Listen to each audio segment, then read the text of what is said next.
हम पढ़ रहे हैं कंट्रोल एंड कोऑर्डिनेशन। तो कंट्रोल एंड कोऑर्डिनेशन में हम एंडोक्राइन सिस्टम पढ़ रहे हैं। तो आज हम इस टॉपिक में पेनक्रियास को डिस्कस करेंगे, पेनक्रियास को डील करेंगे। तो सबसे पहला point, pancreas is the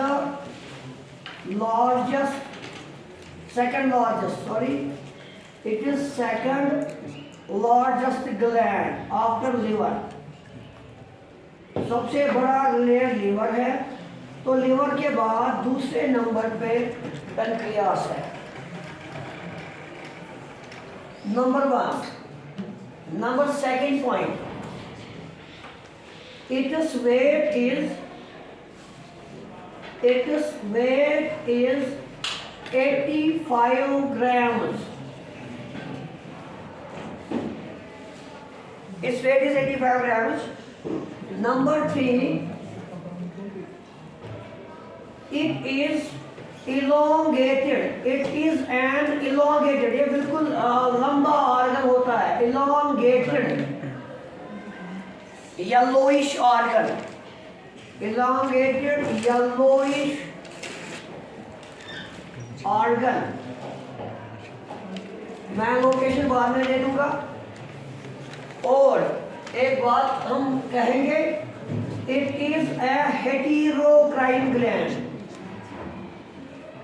हेटेरोक्राइन, as I have told you the types of glands: endocrine gland, exocrine gland, heterocrine gland. Endocrine gland secretes only hormones, exo secretes enzymes, hetero secretes both enzymes as well as hormones. Now let us see its location. Location के लिए मुझे stomach बनाना पड़ेगा, जिगर। This is called duodenum, C-shaped part. This is the first part of small intestine, duodenum. इसी duodenum के अंदर ये pancreas होता है। इसको हम बोलेंगे, इट इज इस C-shaped स्ट्रक्चर को हाइड्रा हम लूप कहते हैं। तो हम बोलेंगे pancreas is located in the loop of duodenum। तो location, it is located in the loop of duodenum। या हम बोलेंगे दूसरी बात, ये स्टोमक के बिल्कुल इंफीरियर साइड होता है। अगर ये लूप समझ में नहीं आएगा तो बेटा आप बोलेंगे इसको, it is located in the inferior side of stomach. तो यहाँ पे लिखेंगे आप दूसरा point, inferior side of stomach, inferior side of stomach. तो ये बात हो गई पेनक्रियास के लोकेशन की। पेनक्रियास सेकंड लार्जेस्ट ग्लैंड है लिवर के बाद।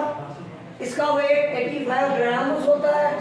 इट इज इलोंगेटेड, लंबा होता है तकरीबन। आप इसकी लेंथ आप फायदा लिख सकते हो, it is about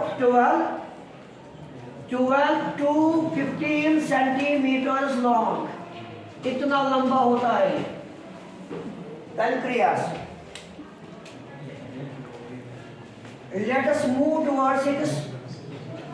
We don't have to deal with its exocrine part. We have to deal only with its endocrine part.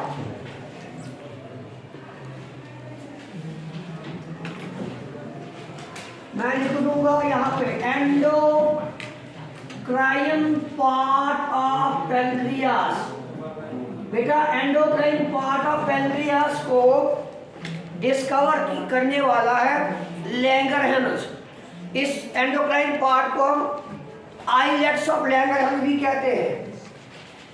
मैं लिख दूं यहाँ पे आइलेट्स ऑफ लैंगरहैंस। दो पार्ट्स हमारे पेनक्रियास में हैं, एक एक्सोक्राइन पार्ट, दूसरा एंडोक्राइन पार्ट। तो हम एंडोक्राइन पार्ट पढ़ेंगे। आइलैंड्स ऑफ लैंगरहैंस, इस लैंगरहैंस ने इस एंडोक्राइन पार्ट में 4 किस्म की सेल्स को आइडेंटिफाई किया। He identified 4 types of cells in the endocrine part. So, पहली सेल, पहली सेल को इसने नाम रखा अल्फा सेल। अल्फा सेल और like this अल्फा सेल और you can say A cell, इसका नाम हम ए सेल भी लिख सकते हैं। और अल्फा सेल्स जो है ये 15% एंडोक्राइन पार्ट को बनाते हैं। आइलैंड्स ऑफ लैंगरहैंस को 15%, 15% of endocrine part is made up of alpha cells. Number 1 point। और यही अल्फा सेल्स है, इधर मैं यहाँ लिख दूँ, चलो मैं यही इस्तेमाल करूँगा। इन्हीं सेल्स से दे secrete a hormone called glucagon, not glucagon, glucagon। तो बेटा ये वाला हार्मोन इन सेल से सिक्रीट होता है और हमने इनकी फंक्शंस भी एक एक करके जानी है। दूसरी सेल जो लैंगरहैंस ने आइडेंटिफाई की उसका नाम रखा गया बीटा सेल और बी सेल। बी सेल और बीटा सेल जो है वो इस एंडोक्राइन पार्ट का 65% बनाती है। सबसे ज्यादा part 65% of endocrine part is made up of beta cells. और ये क्या सिक्रीट करती हैं? दे secrete इंसुलिन, दे secrete इंसुलिन। ये चीज याद रखेंगे। तीसरी सेल जो इस लैंगरहैंस ने आइडेंटिफाई की उस सेल का नाम रखा गया डेल्टा सेल। ऐसे हम डेल्टा बुलाते हैं, डेल्टा सेल, और इसको आप डी सेल भी कह सकते हो। ये डी सेल्स जो होती हैं ये भी एक अलग हार्मोन सिक्रीट करते हैं जिसका नाम है somatostatin. They secrete somatostatin. Somatostatin का एक ये सिक्रीट करते हैं, दे सिक्रीट सोमेटोस्टेटिन। तो बेटा सोमेटोस्टेटिन को हम शॉर्ट में डबल एस लिखते हैं, एस एस। और ये बनाती है 5% of the gland, 5%। Then we have the fourth cell which was identified by Langerhans. Fourth cell is called F cell or follicle cell। ये बनाते हैं, वहाँ 15% रहती है 100 में से 15% of the cells from endocrine part. और एफ सेल से सिक्रीट होने वाला हार्मोन है which is called pancreatic polypeptide. Pancreatic polypeptide, in short it is called PP. So मैं फिर से बोल दूं, पैनक्रियास एक हेटेरोक्राइन ग्लैंड है, लंबा ग्लैंड है, म्यादे के नीचे, स्टमक के नीचे होता है ये, या ड्यूडेनम के लूप में ये होता है। इसका वजन जो है 85 ग्राम्स है। It is the second largest gland. पहला जो ग्लैंड, बड़ा ग्लैंड है वो लीवर कहलाता है, दूसरे नंबर पे पैनक्रियास आता है। तो आइलैंड्स ऑफ लैंगरहैंस ने 4 सेल्स को इस पेनक्रियास या एंडोक्राइन पार्ट में आइडेंटिफाई किया। उनका नाम ये है अल्फा सेल और ए सेल। ये बनाते हैं 15% एंडोक्राइन पार्ट का और इससे सिक्रेट होने वाला हार्मोन है glucagon. Then we have beta cell और डी सेल, ये 65% बनाते हैं एंडोक्राइन पार्ट का और इनसे सिक्रेट होने वाला हार्मोन है insulin. Then we have delta cell, इनसे सिक्रेट होने वाला हार्मोन है एसएस सोमेटोस्टैटिन। ये 5% बनाते हैं। And Indian last one F cell और फॉलिकल सेल, ये बनाते हैं 15% ऑफ एंडोक्राइन पार्ट और इससे सिक्रेट होने वाला है pancreatic polypeptide. Now let us take the functions of each hormone. What is the function of each hormone? एक हार्मोन की क्या क्या फंक्शन होती है। तो सबसे पहले हम इंसुलिन को पढ़ाएंगे, क्योंकि अगर हम पहले हार्मोन को उठाएंगे आपको बेटा समझ में नहीं आएगा। सो हम लिखेंगे functions of insulin. Functions of insulin, functions of insulin. पहला फंक्शन इंसुलिन का, it is called anti diabetic hormone.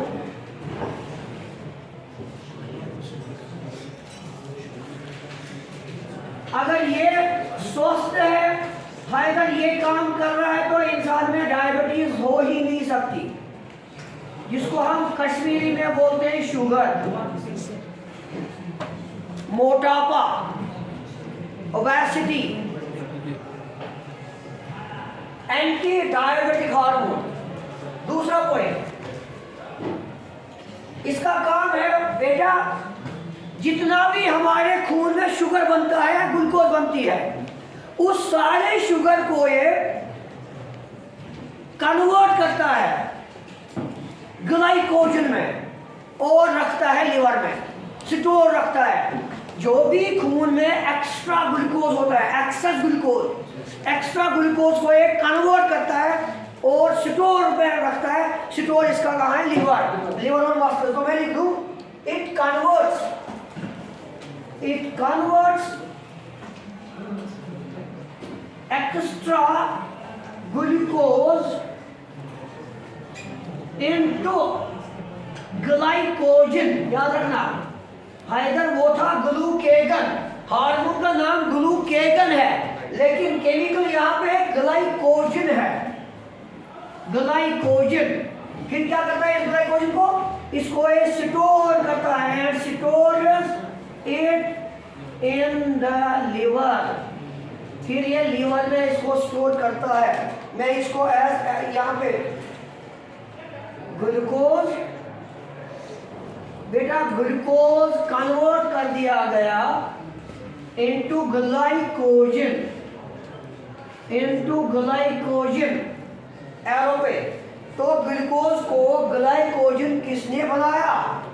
Insulin ने। तो इस एरो पे मैं इंसुलिन रखूंगा ताकि आपके लिए आसानी होगी। एक्स्ट्रा ग्लूकोज को इसने खून से निकाला और स्टोर रखा ग्लाइकोजन की सूरत में इन द लिवर। इस कन्वर्जन पूरा समझो फायदा। Conversion of glucose into glycogen is called glycogenesis.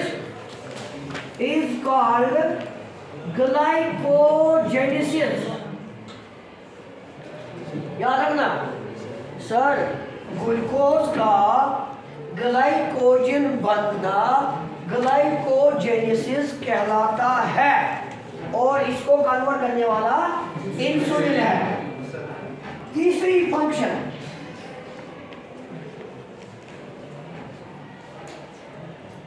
it don't catabolize proteins, ये प्रोटीन्स को कैटाबोलाइज नहीं कर सकता। Catabolize means break, catabolize means break. Sir क्यों? क्योंकि इंसुलिन को एनाबॉलिक हार्मोन का नाम भी दिया गया। एनाबॉलिक, इसका काम है कंस्ट्रक्शन, बनाना, तोड़ना नहीं। So it don't catabolize proteins because it is an anabolic hormone. ये और क्या काम करता है? इट सिंथेसिस, ये बनाता है किनको? सर इन्हीं प्रोटीन्स को बनाता है ये। किससे? फ्रॉम अमीनो एसिड्स, और अमीनो एसिड से इन्हीं को बनाता है।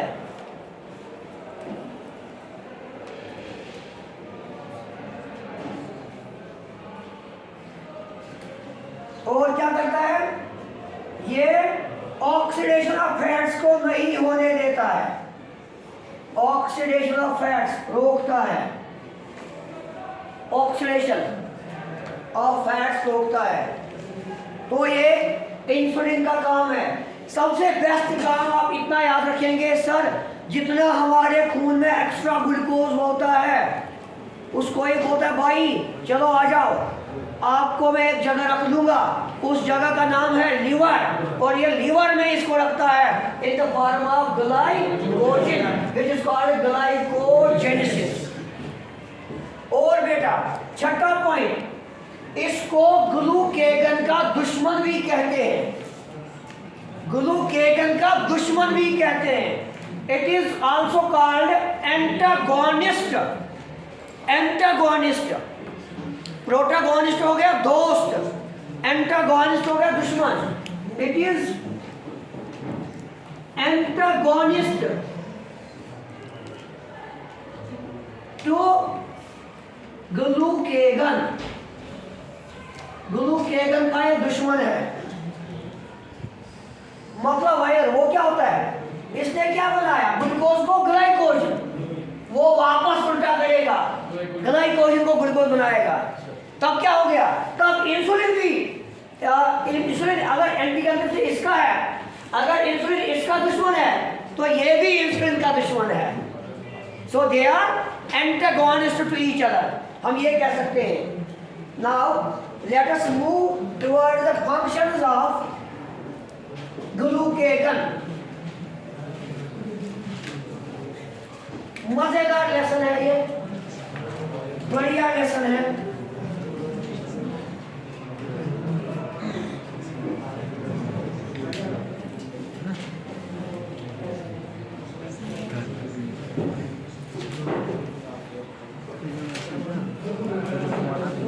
Now, second, functions of glucagon. Glucagon. जिगर, मैंने अभी बोला ग्लूकेगन उसका अपोजिट काम करेगा। ग्लूकेगन बोलता है भाई ओ लिवर वाले ग्लूकोज, आपकी अब जरूरत पड़ रही है, अब लिवर से निकलो, अपने इस कमरे से बाहर निकलो, आपको आपकी असल जरूरत है खून में। तो ये ग्लाइकोजन को वापस बनाएगा ग्लूकोज। तो लिखो, it converts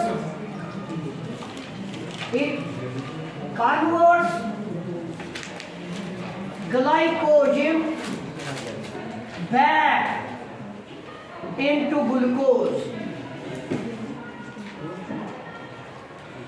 It converts glycogen back into glucose। भाई अब आपकी जरूरत है, खून में ग्लूकोज की कमी है, अब वापस आ जाओ। सो इसको हम बोलेंगे it is antagonist to insulin, ये इंसुलिन का दुश्मन है।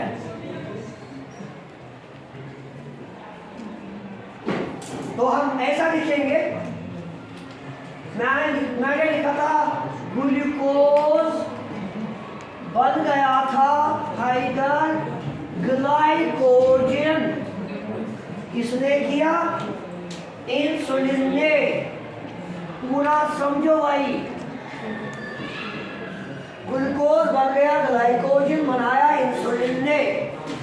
अब बेटा हम एरो इस तरह रखेंगे, ग्लाइकोजन वापस बन रहा है और बनाने वाला कौन है? ग्लूकेगन। एरो पे सिंपल। सर इस प्रोसेस को हम क्या बोलते हैं? ग्लाइकोजेनेसिस। ग्लाइकोजेनेसिस। लेकिन इस प्रोसेस को क्या बोलेंगे? इस प्रोसेस को हम बोलेंगे ग्लाइकोजीनोलिसिस। ग्लाइकोजीनोलिसिस। ब्रेक डाउन हो गया इधर, glycogenolysis. Don't get confuse. Glucose glycogen में रहा, उस प्रोसेस को ग्लाइकोजेनेसिस कहते हैं और बनाने वाला है इंसुलिन। अब ग्लाइकोजन वापस बन गया ग्लूकोज, बनाने वाला है ग्लूकेगन। उस प्रोसेस को ग्लाइकोजीनोलिसिस। अब ब्रेक डाउन होना, लाइसिस मीन्स टूटना, ब्रेक डाउन होना। अब ये इस ग्लूकोज को वापस, ग्लाइकोजन को वापस बनाता है ग्लूकोज, ये इसका काम है। तीसरा जो हमने लिखा सोमेटोस्टैटिन। सोमेटोस्टैटिन ये दोनों का दुश्मन है। कभी दोस्त भी हुआ करता है, जब जरूरत पड़ती है तो दोस्त बनता है, तो जब जरूरत पड़ती है दुश्मन बन जाता है। मतलब सर क्या बोलना चाहते हो आप? जब खून में इंसुलिन की कमी होगी तो सोमेटोस्टैटिन ऑर्डर करेगा इंसुलिन को स्टार्ट होने के लिए, स्टिमुलेट होने के लिए। अगर इंसुलिन की तादाद ज़्यादा होगी तो यही बोलेगा इंसुलिन को वही रोक लो। स्टार्ट भी यही करेगा, रोकेगा भी यही। ग्लूकेगन को भी ऐसा बोलेगा, रोको या स्टार्ट करो। तो it is called precursor. Somatostatin को बोला गया it is a precursor of both insulin and glucagon. मतलब मैं लिख दूंगा एक point, if there is increase in the concentration of hormone insulin, if there is increase in the concentration of insulin,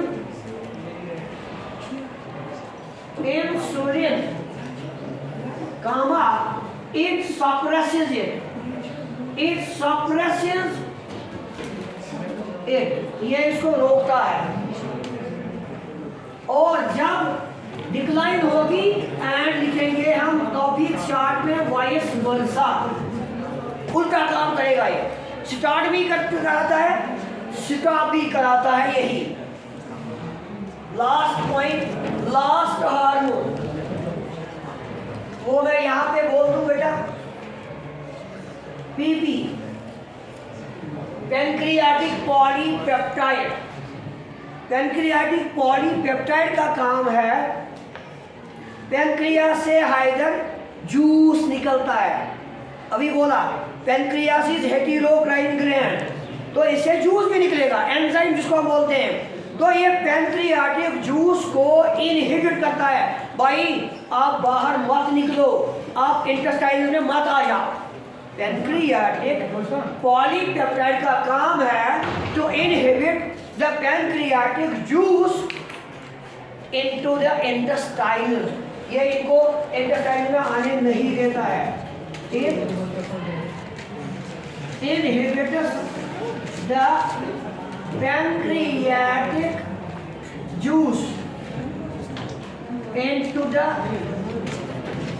digestive tract। ये होगी functions of the hormones. अब last point हम पढ़ेंगे डिसऑर्डर्स।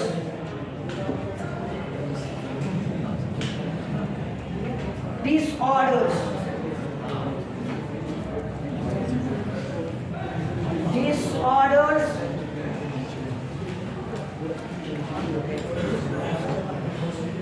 लिखिए आप।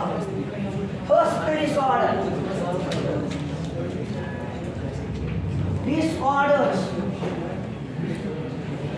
पहला लिखेंगे आप हाइपरग्लाइसीमिया।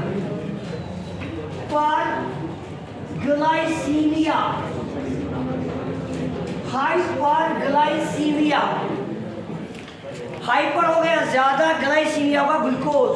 जब ग्लूकोज ज्यादा हो जाएगा सर किसमें, खून में, खून में, तब क्या होगा, तब शायद इंसुलिन काम नहीं करता है। तो हम लिखेंगे हाइपरग्लाइसीमिया किससे होता है, हम लिखेंगे it is caused due to the deficiency of insulin. Sir जब इंसुलिन का काम था ग्लूकोज उठाना और स्टोर करना, अब इसने काम ही नहीं किया तो ग्लूकोज की तादाद बढ़ गई।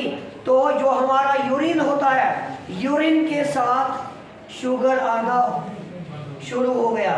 तो presence of urine in the sugar, in the presence of sugar in the urine, symptom क्या है, सिम्टम मैं लिखूंगा, सिम्टम ये होगा hyper presence of sugar. Sugar किसमें पाया जाएगा, यूरिन में, यूरिन में। It is not urine, it is urine. इस कंडीशन को क्या कहते हैं, शुगर आसुन प्रेजेंट पेशाबसी तथ्य बनो, उसको ग्लाइकोस्यूरिया कहते हैं।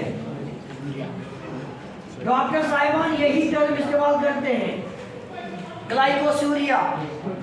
और नतीजा क्या निकलेगा हाइदर, इस इंसान को क्या होगा, इस इंसान के पास होगी फ्रीक्वेंट यूरिनेशन। फ्रीक्वेंट यूरिनेशन तो क्या मतलब, वो एक इंसान जो है वो पूरा दिन 24 घंटे में 1.5 to 1.8 लीटर्स यूरिन करना चाहिए। इतना इंसान यूरिन पास आउट करना चाहिए, इतना ही यूरिन। लेकिन जब इंसुलिन की कमी होगी तब यही यूरिन की अर्ज 10 टाइम्स बढ़ जाती है, 10 टाइम्स बढ़ जाती है। और यही इंसान हर आधे घंटे के बाद वॉशरूम जाता रहता है, पूरी रात ये वॉशरूम में रहता है। तो फ्रीक्वेंट यूरिनेशन, फ्रीक्वेंट यूरिनेशन के लिए हम टर्म इस्तेमाल करते हैं हाइडर पॉलीयूरिया। पॉलीयूरिया या हम इस्तेमाल करेंगे डिसयूरिया। डिसयूरिया, ये दो चीजें हम इस्तेमाल करते हैं। और इस डिजीज या तीसरा पॉइंट हाइडर लिखेंगे हम, जब पानी ही जिस्म में नहीं रहेगा, समझ लो ध्यान से, जब सर ये इंसान बार बार जाएगा वॉशरूम, बार बार जाएगा वॉशरूम, तो इंसान के जिस्म में पानी ही नहीं रहेगा। He or she will feel thirsty, इसको प्यास ज्यादा लगेगी। He will or she will feel thirsty। और इस बीमारी को यूरिन के साथ जब शुगर आएगा, इस बीमारी को डायबिटीज मेलाइटस कहते हैं। तो शुगर खाली मोटा होना नहीं है। कोई बोल रहा है ये मोटा नहीं है, इसको कहाँ शुगर होगी, ये गलत बात है। अगर यूरिन के साथ शुगर होगी तो कोई बोल रहा है इंसान मुझे प्यास जल्दी लगती है, मैं बार बार वॉशरूम जाता हूँ, उसको आप बोलेंगे go for a sugar test, evaluate yourself with a sugar test। तो शुगर अब यूरिन के साथ होगी। जब प्रेजेंट होगी तो ग्लाइकोसूरिया कहते हैं। बार बार पेशाब आने को पॉलीयूरिया कहते हैं या डिसयूरिया कहते हैं। और प्यास लगने को पॉलीडिप्सिया कहते हैं। पॉलीडिप्सिया, ये वही इंसान याद रखेगा जिसको डॉक्टर बनना होगा। यही टर्मिनोलॉजी डॉक्टर्स इस्तेमाल करते हैं कि मैंने किसका इलाज किया। प्यास लगने को पॉलीडिप्सिया कहते हैं। शुगर जब खाली देखेंगे पेशाब में तो ग्लाइकोसूरिया। जब ये बार बार यूरिनेशन होगी तो पॉलीयूरिया या डिसयूरिया कहा जाएगा। तो बेटा जो डायबिटीज मेलाइटस है, इसी को डायबिटीज बोलते हैं। जब शुगर यूरिन के साथ आएगा तो then it is diabetes mellitus. लेकिन जब खून में शुगर ज्यादा होगी तो उसको भी डायबिटीज का नाम देते हैं, लेकिन डायबिटीज इनस्पाइडस। ये याद रखो। मैं लिखूंगा शुगर इन ब्लड। शुगर तो होता है भाई, आप बोलेंगे एक्सेस शुगर, है एक्सेस शुगर जब होगी उसको बोलते हैं डायबिटीज, लेकिन इनस्पाइडस। डायबिटीज इनस्पाइडस। और अगर कोई बोलेगा sir difference between mellitus and insipidus, ये डेफिशिएंसी ऑफ इंसुलिन से होती है, लेकिन मोस्टली ये डेफिशिएंसी ऑफ ADH से होती है, एंटी डायोरेटिक हार्मोन, जो हम हाइपोथैलेमस में पढ़ेंगे। दिस डायबिटीज, इसमें क्या होगा, वजन का बढ़ना, मोटा होना, सांस का फूलना, ये चीजें होंगी। तो ADH anti diuretic hormone, anti diuretic hormone. तो ये प्रॉब्लम तब होगी बेटा जब हाइपरग्लाइसीमिया होगा। शुगर पेशाब के साथ होगा, यूरिन के साथ होगा और इंसुलिन काम नहीं करता होगा। अब अगर इंसुलिन ने ज्यादा काम किया रिजवान, उसको क्या बोलेंगे, हाइपोग्लाइसीमिया। यहाँ सारा उल्टा है। इधर अभी तक हम बोलते हैं हाइपर ज्यादा हाइपो कम, लेकिन यहाँ पे हमने हाइपर में क्या लिखा, इंसुलिन की डेफिशिएंसी। हाइपो में लिखेंगे एक्सेस अमाउंट ऑफ इंसुलिन।